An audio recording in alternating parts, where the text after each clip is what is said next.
Hello strangers, it's Lenny here. First of all, I want to apologize for that last video. That shit was awful. I don't even know why I posted it. I was just so excited I got all those NATO straps in. If you haven't seen that last video, just don't even watch it. Just watch this one. Don't watch that one. I tried to do some cool stuff with the camera and it turned out like crap. I got a song in there that I used already, which I don't really like to do, but it fit. I don't know. Anyway, today we're going to talk about some of the NATO straps I got in the mail. So I went on Amazon and I looked for NATO straps. I wanted to buy cheap ones because I don't know why anybody would spend more than a couple bucks on a strap of nylon, to be honest with you. I bought a bunch of NATO straps in 3 different sizes from this brand called Carty, C-A-R-T-Y. You can Google it, or I'm sorry, search for it on Amazon. You'll find them. And I also got a leather strap, which is what I'm wearing right now. And the brand on Amazon was O-W-N-I-T-O-W, Onito. I don't know. Anyway, we're going to talk about that. We're also going to talk about how I wear my NATO straps and what I do if a NATO strap is too thick, and we'll go from there. So first of all, I want to show you what I ordered. So they all came in little bags like this. This is my 18 mil. I labeled that myself. There was 3 in each pack and I just threw them all in one pack. So I got 2 of these packs with each size because I ordered 6. They had like a little deal going. It came in a little manila envelope like that, and also included in there this little watch carrying bag, which is pretty cool. It's nice. Honestly, I can use it to polish your watch faces. It's pretty soft. And they also came with a little watch tool that's kind of crappy. This is fine.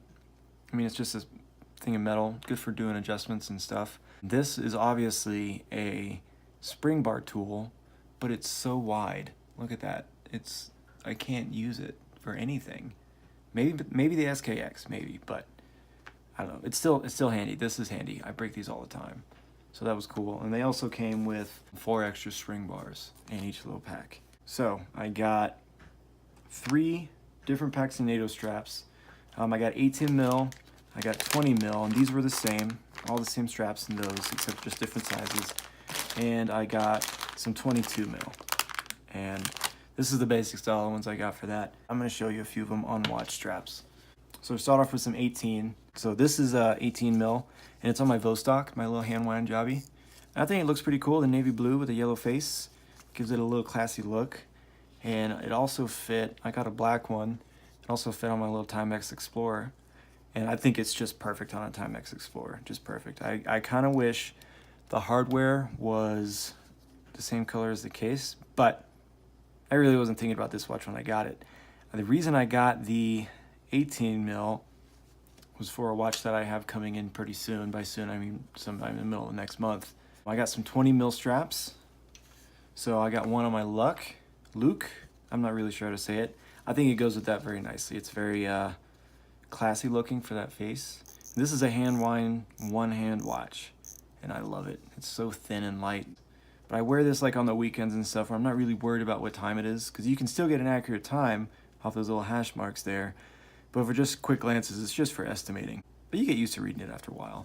And I got the 20 mil on my little fake Rolex Milgauss. Like I said, I think this is a field watch. In my opinion, the Rolex Milgauss is a field watch, so I think it just goes great on this khaki NATO, because the the bracelet that came with this watch was just trash. I think I talked about it.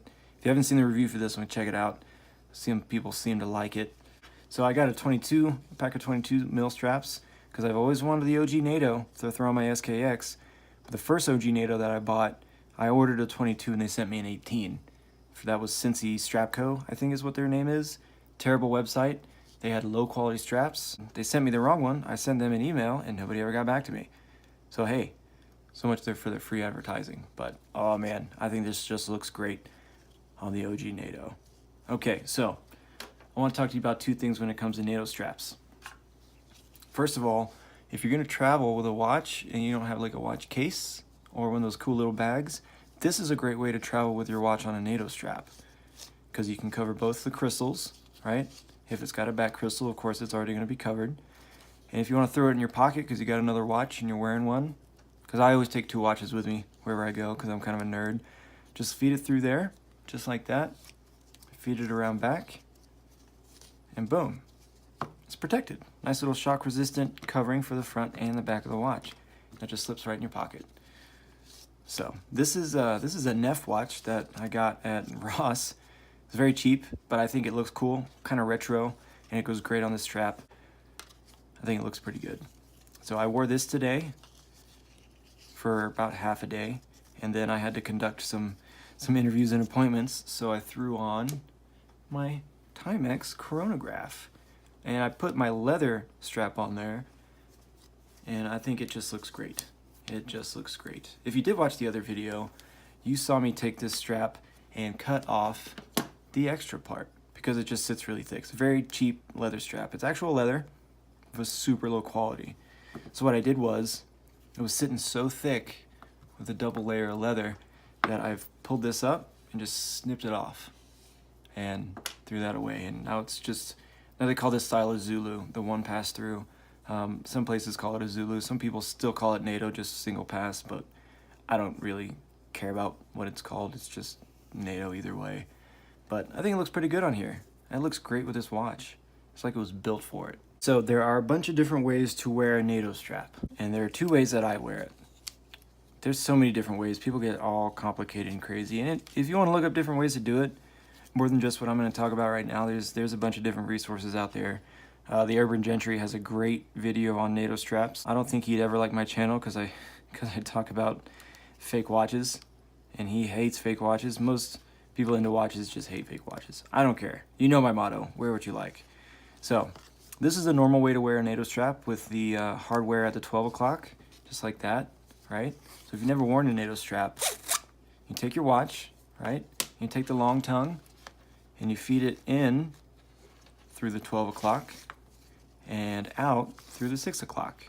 And then you throw it through that little extra piece there and bam. And try to make sure it's a little centered between these 2 pieces of hardware. And that's a normal way to wear it. So when you have it on your wrist, it looks like that. The hardware is on the outside. So I like to wear it like that if it's a comfortable strap, because on normal NATO straps, this part can be a little thick, especially when you're wearing it. And I really don't like the feeling of a stiff part of the NATO strap on that bone of my wrist. So what I like to do sometimes is, instead of feeding the tongue through the 12, I feed it up through the 6 and then out through the 12, just like that. And then just like normal.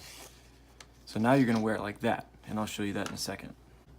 Just like that. So now I get the hardware on the inside, and this little bony part of my wrist is, you know, it's comfortable, if this is what you like to do. I also like to wear it like this because I like to look at the hardware. I like to be able to see it when I'm working on the computer or, you know, doing paperwork. I like to glance over and look at the shiny shit going on my wrist. I think it's gratifying to me because, like I said before, I wear this shit for me. I don't wear it for anybody else. That's why I wear what I like. That's why I buy fake Rolexes and cheap antique Vostoks and cheap digital watches. I just wear what I like. So anyway, that pretty much covers the NATO strap part of the video. The video before last, the one about the fake Rolex, that review, that got a lot of traffic. Probably because I posted that on Reddit. And if you're on Reddit and you're watching this video, hey, thanks for checking my stuff out again. I know I got a few follows, got a couple likes, a lot of views. I was pretty impressed with myself. Just kidding. Anyway, I want to say thank you to anybody who liked those videos. A couple subscribers, thank you for that. I don't ever plan on monetizing these videos. For one, I don't feel like dealing with the copyrighted music bullshit. I make these videos for fun. I make them for me. If you don't want to watch them, I'm still probably going to make videos until I get bored with it. But if you are watching this video, you know, if you do subscribe, what I want to do is I want to ask for y'all's input. I want you guys to leave me a comment, tell me like the kind of shit you want to see. If you have questions, I would love to talk about them in the next video. I don't want this to be like a normal watch review video channel. Like there's so many of them. And a lot of them are really great. But I want to make this shit unique, you know? So if there's something you want to know, or if there's something you want to see, if it's cheap enough, I'll go out and I'll get it eventually. But yeah, leave me a comment. Tell me what's going on. Tell me what you want to see. Ask me some freaking dang questions. Either way, thank you for watching. Of course, thank you. Make sure, this is very important, make sure you wear what you like.